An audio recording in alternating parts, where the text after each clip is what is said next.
আজকে আমরা ক্ষমতা নেওয়ার জন্য পাগল, আরে সাহাবায়ে কেরাম ক্ষমতা থেকে দূরে থাকার জন্য পাগল হইতো। যদি বলা হইতো তোমাকে এলাকার আমির বানায় দেওয়া হবে, তিনি নারাজ হতো, আমাকে না দিলে কি হয় না? তোমাকে অমুক দলের সেনাপ্রধান করে দেওয়া হবে, বলতো না আমাকে না নিলে কি হয় না? তোমাকে আমিরুল মুমিনিন বানানো হবে, তখনও বলতো আমাকে না নিলে কি হয় না? এটা কি আল্লাহ তাআলার ফয়সালা? যদি আল্লাহ তাআলার ফয়সালা হয় মেনে নিব, আর যদি আমার এখতিয়ার থাকে যে তুমি নিতেও পারো নাও নিতে পারো, তখন তারা বেছে নিত যে আমি নেব না। আর আজকের আমার অবস্থা কি, যে আমাকে ক্ষমতা পাওয়ার জন্য যা মন চায় আমি তাই করতে রাজি। চিল্লায় বলেন ঠিক কিনা? প্রয়োজনে টাকা যত আছে সব খরচ করব, জমি জমা আছে সব খরচ করব, সন্তানদেরকে বিক্রি করে হলো, নিজের জীবনকে বিক্রি করে হলো, নিজের মানুষত্বকে বিক্রি করে হলো আমার ক্ষমতার দরকার আছে। এরকম লোক আছে না নেই? বড় আশ্চর্যজনক ব্যাপার। কিয়ামত দিন সন্নিকটে এসে গেছে ভাই। সাহাবায়ে কেরাম আমাদের জীবনের জন্য মডেল। তাদের জীবনকে যদি আপনি আঁকড়ে ধরেন তাহলে বুঝবেন আপনার জীবন সঠিক পথে আছে। যেহেতু আমাদের জীবনটা তাদের জীবনের বিপরীতে চলে যাচ্ছে, আমাদের মনে হচ্ছে কিয়ামত অতি সন্নিকটে চলে আসছে। বাংলাদেশের মধ্যে সবাই দলমত নির্বিশেষে একজন ব্যক্তির জন্য দোয়া করতেছেন। তার নাম কি বলেন দেখি? গতকালকে ভাই মারা গেছে, কি নাম? সবার অন্তরের ভেতরে এটা ব্যথা লেগেছে কিনা কথা বলেন?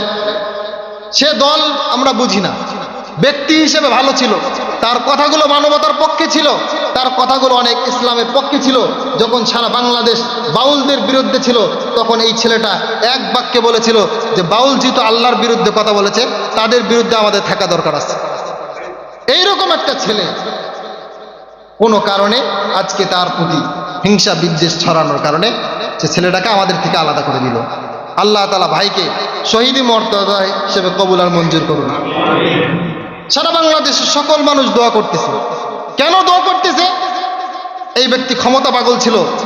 হ্যাঁ, আমরা মনে করি বাহ্যিকভাবে আমরা যেটা দেখেছি, তার ভেতরে দেশপ্রেম ছিল, ইসলামের ভালোবাসা ছিল, এই জন্য মানুষ তাকে দোয়া করেছে।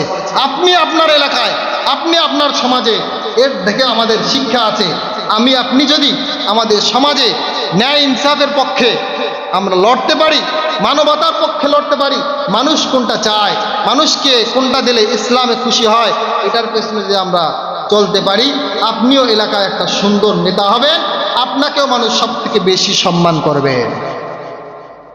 মানুষ টাকাওয়ালা হলেই মানুষ সম্মান করে না, ক্ষমতাশীল হলেই মানুষ সম্মান করে না। কোনো কোনো ক্ষমতাশীল এমনও আছে, সামন দিয়ে গেলে মানুষ সালাম দেয়, যখন দূরে যায় তখন মানুষ গালি দেয়। এরকম লোক আছে না নাই? আরো জোরে বলেন, আছে না নাই? আছে। এই ক্ষমতার দিয়ে তো কোনো দাম নাই ভাই, এই ক্ষমতা দিয়ে তো কোনো দাম নাই। আপনি কার্ড বিক্রি করে খাবেন, আপনি অশ্লীলতার কাজের মধ্যে উৎসাহ দেবেন, আপনি ছেলেদেরকে দিয়ে ডিজে পার্টি করবেন, আপনি খারাপ খারাপ কাজ করবেন, আর যখন মাহফিলে দাঁড়াবেন তখন বলবেন আমরা অমুক করেছি তমুক করেছি। না, ইসলামের সৌন্দর্য ছায়াতলে আসেন, আল্লাহ আপনারে উঠাইয়া দিবে। কে উঠাইয়া দেবে? আল্লাহ তাআলা বলেছেন কুলিল্লাহুম্মা মালিকাল মুলক তুতিল মুলকা মান তাশা ওয়া তানজিউল মুলকা মিম্মান তাশা ওয়া তুইজ্জু মান তাশা ওয়া তুযিল্লু মান তাশা বিয়াদিকাল খায়র ইন্নাকা আলা কুল্লি শাইইন কাদির। আল্লাহ বলে আসমান জমিন সবকিছুর মালিক কে? আল্লাহ তাআলা। এর আধিপত্যের দায়িত্ব আল্লাহ তাআলা, এর ক্ষমতাশীল আল্লাহ তাআলা।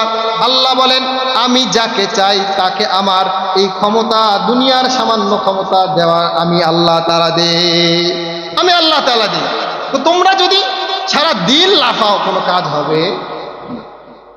এই জন্য ভাইরা আমার, এই যে জুলুম, আজকে আমাদের সমাজে জুলুম বেড়ে গেছে। একটু ক্ষমতা থাকলে তার নিম্ন স্তরে যারা আছে, জুলুমের কোনো অভাব আছে ভাই? কথা বলেন। আমি খুব কষ্ট লাগে, এলাকায় দেখবেন অনেক গরিব মানুষ আছে যারা কার্ড পায় না। গরিবের যে কার্ডগুলো আছে, আমি জানি না আপনাদের মধ্যে কেউ মেম্বার চেয়ারম্যান আছে কিনা, আমি জানি না।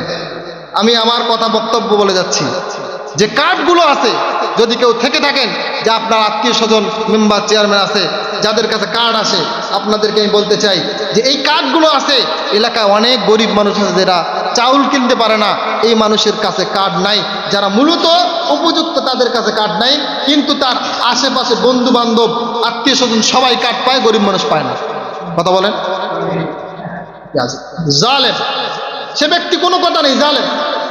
মসজিদের জন্য 1 লাখ টাকা বরাদ্দ হয়েছে, আপনি 50,000 টাকা দিয়েছেন, এরপরে মসজিদের 50,000 টাকা নেওয়ার জন্য কমিটির জুতা ক্ষয় হয়ে যায়, আপনি এরপর 50,000 টাকা দেন, বাকি 50,000 টাকা খাচ্ছেন। মনে রাখবেন কিয়ামতের ময়দানে এই পেট ফুলে যাবে। কেন পেট ফুলছে? মসজিদের 50,000 টাকা তুমি খেয়েছো, পেট ফুলেছে। আজ তোমার পেট কোনোভাবে জাহান্নাম দিয়ে, আগুন দিয়ে পেট ভরে দেওয়া হবে, তোমার জন্য জান্নাতের ঘেরান দিবে। খুব সাবধান। সমাজে জুলুম খুব পরিমাণ বেড়ে গেছে, প্রত্যেক শ্রেণীর মানুষই আমরা জালেম। বললাম না, ঘরের স্বামী জালেম, তার ঘরে অন্যান্য ক্ষমতাশীলরা জালেম, তার ওই জায়গায় প্রত্যেকটা মানুষ আমরা আপন জায়গা থেকে কি জালেম। একটা ছেলে, যুবক ভাই যারা আছে তারা বলবে আমরা কেমনে জালেম হলেন, বাপও না, আমরা মেম্বারও না, চেয়ারম্যানও না। আরে তোমার যে আল্লাহ তাআলা হাতটা দিয়েছে, তোমার যে আল্লাহ তাআলা শক্তিটা দিয়েছে, তোমার বন্ধু বান্ধবের মধ্যে অনেক দুর্বল আছে, তুমি দেখলে একটা টালা মেরে দাও, দেখলে একটা খেপায় দাও। মোটা একটা বন্ধু আসতেছে, দেখ মোটু আসতেছে, হয় কি হয় না? কথা বলেন। লম্বা একজন বসতে, দেখ বাস নারিকেল গাছ আসতেছে, গুয়া গাছ আসতেছে, এরকম হয় না ভাই? এই যে আপনিও জালেম, আপনি তারে খেপাইলেন কেন? তার নাম বাবা কত আকিকা করে নাম দিয়েছে আব্দুল্লাহ, আপনি তার নাম রাখেন বল্টু। কি নাম? বল্টু, সল্টু, আবেদ আলী। আপনিও জালেম। জুলুম খুব মারাত্মক জিনিস, খুব মারাত্মক জিনিস। এই জন্য জুলুম থেকে দূরে যদি না আসেন, আল্লাহর আযাব নেমে আসবে। এই কোরআনুল কারীমের মধ্যে সোজা ঘোষণা আছে, সময় সংক্ষেপের কারণে আপনাদেরকে বলতে পারলাম না। ইনশাআল্লাহ জুলুম কতটা নিকৃষ্ট, জুলুম আমাদের জন্য কতটা ক্ষতিকর, জুলুম কাকে বলে, কি এগুলো ইনশাআল্লাহ ধারাবাহিকভাবে আলোচনা করব। কিন্তু আজকে আপনাদেরকে এতটুকু আমি বলতে চাই, এই জুলুম ছেড়ে দেন, না হইলে কোরআনুল কারীম আপনাকে তার বক্তব্য দিয়ে জাহান্নামের মধ্যে নিয়ে যাবেন। জোরে বলেন নাউজুবিল্লাহ। আল্লাহর হাদিস, আল্লাহ রাসূল সাল্লাল্লাহু আলাইহি সাল্লাম হাদিস, আয-যুলমু যুলুমাতুন ইয়াউমাল কিয়ামা, এই জুলুম কিয়ামতের দিন আপনাকে ভীষণ অন্ধকার হয়ে দেখা দেবে। আপনার চোখের সামনে অন্ধকার থাকবে, আপনার পুরো শরীরের সামনে অন্ধকার থাকবে, আপনি সামনে কিচ্ছু দেখতে পারবেন না। রাসূল সাল্লাল্লাহু আলাইহি সাল্লাম হাউজে কাউসারের পানি পান করাচ্ছে উম্মতকে, আপনি দেখতে পারবেন না, কারণ আপনার চোখে কি দেওয়া আছে? অন্ধকার। বুঝতে পারলাম ভাই? এই জন্য আমাদের সকলকে জুলুম থেকে আল্লাহ তাআলা হেফাজত করুন। সকল বলেন আমিন। আল্লাহ তাআলা জালেমের খাতার থেকে আমাদের সকলের নামটাকে বাইরে রেখে ন্যায় ইনসাফের খাতার মধ্যে বসানোর তৌফিক দান করুন। সকল বলেন আমিন।